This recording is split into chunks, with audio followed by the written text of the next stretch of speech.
اب ماحول، اقبال نے کہا تھا نا، محبت کا وہ جنوں باقی نہیں ہے، وہ دل وہ آرزو باقی نہیں ہے، نماز روزہ قربانی حج یہ سب باقی ہیں، تو باقی نہیں ہے۔ نماز روزہ قربانی اور حج سب باقی ہیں، پر تو بھئی مسجد میں آ کے بھی لڑائی ہے کہ پنکھے کے نیچے میں نے کھڑا ہونا ہے، تو نماز تو رہ گئی پر اندر کا مسلمان ہے۔ حج پہ جا کے بھی لڑائی ہے، وہاں بھی لوگ لڑتے ہیں، باقی سارے مر جائے کچھ لے جائیں، لیکن مجھے بھاگ کے ٹرین میں چڑھنا ہے۔ خدا کے بندے، دین تو سارا نصیحت ہے، دین تو سارا خیر خواہی ہے۔ الدین النصیحہ، میرے کریم رسول نے فرمایا یہ سارا خیر خواہی کا دین ہے۔ ہم پتہ کیا کرتے ہیں، ہم کبھی بھی قومی فائدہ نہیں سوچتے، ذاتی فائدہ سوچتے ہیں۔ ذاتی، ایک شخص سے ہمارا ذاتی اختلاف ہے، لیکن ہم اس ذات کے اختلاف کو قوم کی سطح تک لے آئیں۔ ایک مولانا صاحب کے ساتھ لوگوں کا پیار ہے، لوگ جا کے ان سے دین کی بات پوچھتے ہیں، سنتے ہیں، مانتے ہیں۔ ہمارا ذاتی اختلاف ہے کہ وہ مولوی ہماری کیوں نہیں سنتا، ہم لوگوں کو اس کے خلاف بھڑکانا شروع کر دیتے ہیں۔ اختلاف کیا ہوتا ہے؟ ذاتی۔ ہاں یہ میں آپ کو دیانتداری سے بات، ہم اپنے ذاتی یہ نہیں دیکھتے کہ یہ وہاں نوجوان جائے گا، یہ آدمی وہاں جائے گا، اس کی دینی تربیت ہوگی۔ ہم وہ اپنی ذات کا جھگڑا لے کے بیٹھ جاتے ہیں، جی مینوں ہس کے نہیں بولیا میرے نال، مینوں نے، او خدا کے بندے، ہو سکتا ہے بیچارہ گھر سے پریشان نکلا ہو سکتا ہے کسی آزمائش کا شکار ہو، اور یہ جھگڑا سب جگہ ہے۔ سیاستدانوں نے لوگوں کو ذاتیات کے جھگڑوں میں الجھایا ہے، نوجوان بکھر کے رہ گئے، پتہ ہی کون نہیں سچا کون ہے جھوٹا کون ہے۔ تاجروں نے الجھایا ہے، اس کا مال غلط ہے، اس کا غلط صحیح کی اتنی کھینچا تانی ہوئی ہے کہ نہ غلط کا پتہ ہے کہاں ہے، نہ صحیح کا پتہ ہے کہاں۔ اور یہ ناراض نہ ہوں تو یہ ماحول اب دیندار طبقے میں بھی آ گیا ہے، یہ ماحول دیندار۔ حضرت سلطان باؤ رحمت اللہ علیہ نے فرمایا، مذہباں دے دروازے اچے، راہ فقر دا موری ہو، عالم فاضل لنگن نہیں دیندے، جو لنگے ایسو چوری ہو۔ اب یہاں بھی لوگ یہاں بھی دیکھتے ہیں کہ اس نے میری تعریف ہی نہیں کری، آئندہ سے اس کو جلسے میں نہیں بلانا، اس مولانا کو نہیں بلانا، یہ تو ہماری تعریف۔ اور بہت سارے ایسے لوگ ہیں، بہت سارے جگہ پہ میں گیا تو وہ کہنے لگے، جناب ہمارے یہ لسٹ ہے لوگوں کی، ان کے آپ نے نام لینے ہیں تقریر میں۔ مجھے پرچی پہ کارڈ کے پیچھے لکھ کے دیا نام لینے، تو میں نے کہا کیوں، میں کیوں نام لوں؟ کہنے لگے جی محفل کرا رہے ہیں۔ تو میں نے کہا کرا رہے ہیں تو جس رب رسول کے کرا رہے ہیں انہیں پتہ ہے کس کے لیے کرا رہے ہیں، جی آپ نام لیں۔ میں نے کہا میں تو کنجوس ہوں تعریف کے معاملے میں کنجوس ہوں، میں تو جس کی کرنی چاہیے اس کی بھی تھوڑی کرتا ہوں، تو ان کی تو کرنی بھی نہیں چاہیے، یاد رکھیں۔ اور بہت سارے لوگ آنا جانا چھوڑ گئے، کہنے لگے وہ پروٹوکول نہیں دیتے۔ تو ہم نے کہا بھائی سانو لوڑ کی تخت ہزارے دی تے نالے غرض کی شہر بمبول دے نال، اسی اپنی بال کے سیکنے ہاں، سانو کی لگے کسی اور دے نال۔ کوئی غرض نہیں، کوئی غرض نہیں، کوئی حاجت نہیں، ٹھیک ہے پروٹوکول دیں گے اس کو جس کا تعلق رسول پاک سے جڑا ہوا ہو صلی اللہ ہو، یہ کوئی ضرورت نہیں۔ تو یاد رکھیں ہم ذاتیات کے جھگڑے میں الجھے ہوئے، میری ہمارے ہاں ایک میرے پاس ایک معاملہ آیا، خطیب صاحب کا اور صدر صاحب کا جھگڑا تھا، مولانا مدرسہ بھی چلا رہے تھے، سب کچھ ہو رہا، جھگڑا ذاتی تھا۔ تو میں نے صدر سے ریکویسٹ کی، میں نے کہا تیرا ذات کا جھگڑا ہے اور تو اس شخص کو چھٹی کرائے گا نا تو بڑے ڈھیروں بچوں کا نقصان ہو، بڑے مسائل ہوں گے، لیکن ہم ذات کا جھگڑا چھوڑنے کو تیار نہیں۔ بانی میری بات انہوں نے مولانا سے بھی میں نے کہا ایک چھوٹی سی بات ہے، آپ بھی وہ چھوڑ دیں، چلو آپ حق پہ ہی ہیں پھر بھی چھوڑ دیں، بات کو سلجھنے دیں۔ لیکن ہوتا ہے نا جی، پھر میں اتنا بعمل بھی نہیں تھا کہ میری بات ان پہ اثر کرتی۔ اللہ خیر فرمائے، ہم ذاتیات کا جھگڑا چھوڑنے کو تیار نے۔ ٹیچر حضرات اور ہر جگہ کے ٹیچر، مدرسے کا ہو یا سکول کا ہو، اللہ ماشاءاللہ بچوں کو ہم نے اپنے ساتھ سیٹ کرنا ہے۔ وہ ادارے سے بدگمان ہو جائے تو ہو جائے۔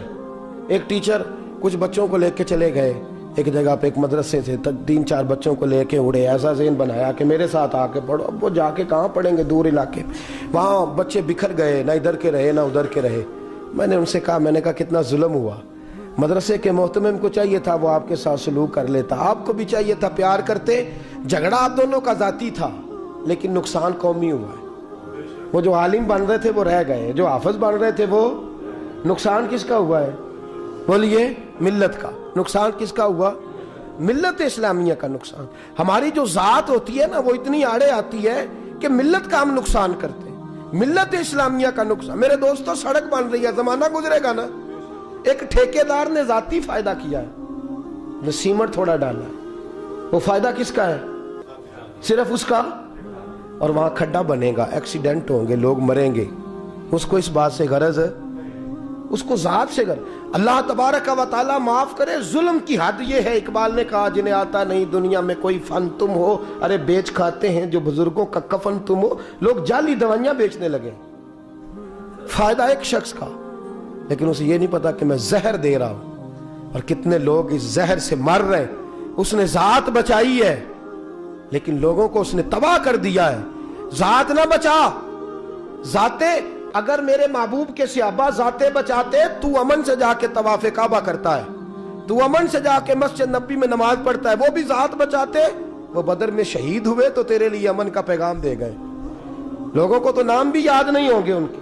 वो अगर जाते बचाते तो आज मक्का मदीना आजाद, कुफर से छुटकारा हासिल, वो जाने दे गए।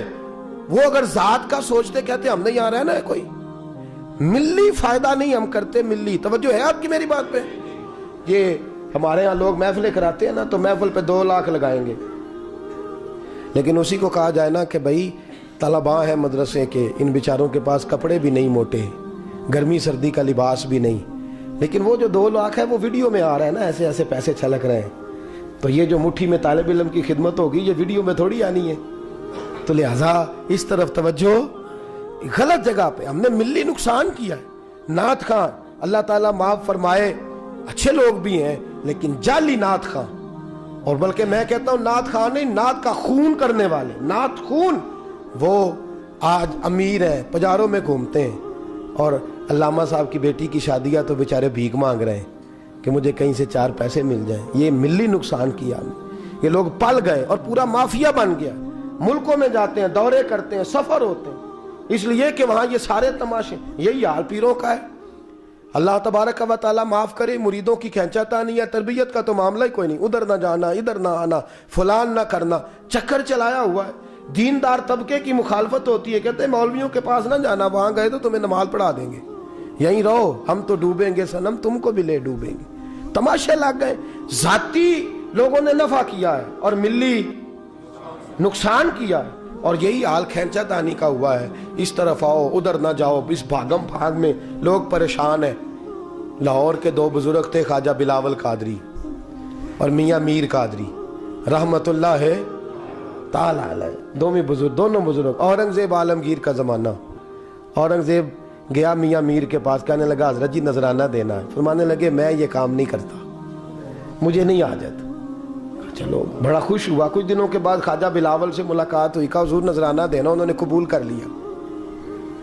अब बादशाह होते हैं ना, ये लोग लड़ाते हैं लोगों को आपस में। अक्सर मैंने देखा है ये बड़ा तबका जो होता है छोटों को लड़ाता है और हुकूमत करता है। ठीक बात कर रहा हूँ, तवज्जो है मेरी बात पर? मैंने कहा मेरा कुछ गला मुतासर है, अल्लाह करे कि आप लोग मेरी बात का जवाब देने लग जाए, आमीन तो कह दें। बड़ा तबका लड़ाता है, तो वो औरंगजेब आलमगीर नजराना दिया, हजरत मियाँ मीर ने लिया नहीं, ख्वाजा बिलावल ने ले लिया। तो जनाबे मियाँ मीर से मुलाकात हुई। ख्वाजा बिलावल से पहले कहने लगा हजरत जी मियाँ मीर ने तो नहीं लिए पैसे, आपने ले लिए। बाबा जी चाहते तो कह देते, वो तेरा मुंह रखने को नहीं लिए, वैसे ले ही लेता है, तेरी बारगाह में स्मार्ट बनना चाहता था तेरे सामने, इसलिए नहीं लिए। उन्होंने क्या कहा, ख्वाजा बिलावल रहमतुल्लाह अलैह से कहने लगे उन्होंने नजराना नहीं लिया, आपने ले लिया है। तो फरमाने लगे उसने सारी दुनियादारी छोड़ दी है, मैं अभी थोड़ी थोड़ी करता हूँ। उसने सारी दुनियादारी छोड़ दी है, मैं अभी थोड़ी थोड़ी। उससे माल की मोहब्बत दूर है, वो फकीरी के आला मिजाज में आर पे फायदा है, तो मैं अभी थोड़ी थोड़ी करता हूँ। मेरा अभी दिल करता है कभी कभी गोश्त खाने को, इसलिए मैं नजराना वो नहीं लेता। बादशाह बड़ा हैरान हुआ। कुछ दिनों के बाद हजरत मियाँ मीर से मुलाकात हो गई, तो मियाँ मीर से कहने लगा हुजूर एक सवाल पूछना था। वो क्या? कहा जनाब आपने नजराना नहीं लिया, लेकिन ख्वाजा बिलावल ने ले लिया है।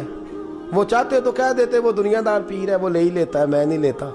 कहा आपने नहीं लिया, ख्वाजा बिलावल ने ले लिया। तो वो कहने लगे वो फकीरी का समुंदर है और मैं छोटी सी नदी हूं। वो फकीरी का, मैं छोटी सी, हर मुश्किल दी कुंजी यारो हथ मर्दा दे आई, ए मर्द नजर करे जिस वेले मुश्किल रहे न काई। का वो समुंदर है, मैं नदी हूं। नदी में थोड़ी सी मिट्टी डले तो नजर आती है, समुंदर में डाल जाए तो नजर नहीं आती। कहने लगे वो समुंदर है, थोड़े बहुत पैसे मिल भी जाएं तो उसको फर्क नहीं पड़ता, मैं जरा नदी हूं, मैं परेशान हो जाता हूं, इसलिए मैं। और फिर अगले जुमले कहे, कहने लगे मैं जात का आदमी हूं, वो मिल्लत का आदमी है। क्या मतलब? कहने लगे मैं यहाँ हुजरे में मस्त रहता हूँ, वो तबलीग करता है, उसने मदरसा कायम किया है, उसके पास तलबा है, मेहमान है, वो लोगों को खिलाता पिलाता है, मेहमान नवाजी करता है, उसको जरूरत रहती है। क्या दिया था? कहा हजरत जी 500 शर्फियां। कहने लगे थोड़े दिए, आज के बाद ख्वाजा बिलावल से मुलाकात हो तो बादशाह ज्यादा देना। और अगले बात कहने लगे तो एक फकीर को लगाएगा तो उसको जाती तौर पे फायदा होगा, मुझे देगा तो जाती तौर पे ख्वाजा बिलावल की खिदमत करेगा तो दीन के इदारे बनेंगे, मिल्लत इस्लामिया का नफा होगा, वहां से दीन के नौकर बनेंगे। फरमाया बाकी काम छोड़ दे, कौमी फायदा कर, उस शख्स को बेनियाज कर दे। बादशाह कहता है मेरी आंखों में आंसू आ गए। मियां मीर कहने लगे तो रो क्यों रहा है? मैंने कहा समझ आ गई है कि मोहम्मद अरबी के गुलामों का यही अंदाज हुआ करता है, सल्लल्लाहु रसूलुल्लाह के नौकरों का अंदाज यही होता है, यही तौर तरीके। उनकी सोच जाती मिली सोच। यहाँ नौकरियां मुरीद करते रहते हैं, सजादगियां बेटे लेते रहते हैं, सोच जाती है ना, हमारी जाती सोच है। एक पीर साहब मेरे दोस्त थे, उनका इंतकाल हो गया तो मुझे बुलाया गया सज्जादा नशीनी के लिए, जो बज़म सजी। मुझे भी कहा गया दस्तार में आपने शरीक होना है, तो मैंने कहा नहीं, मैं नहीं बांधूंगा इसको दस्तार। मोहब्बत का सिलसिला था, मेरी वहां बात सुनी जाती थी तो मैंने कर ली, हर जगह तो सुनी भी नहीं ना जाती, ना हम कर सकते हैं। तो मैंने कहा जनाब मैं नहीं बांधता। कहा वजह?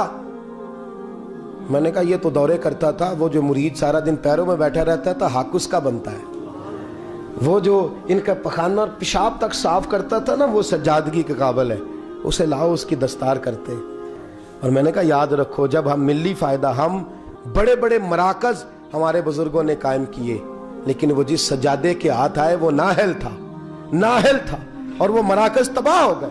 नया आदमी जो आता है उसे नए सिरे से बनाना पड़ता है, और हमारे जैसे लोग जब तक इदारे बनते हैं तब तक बुढ़ापा आ जाता है, फिर कहाँ काम करेंगे? जब तक मौके मिलते हैं बस।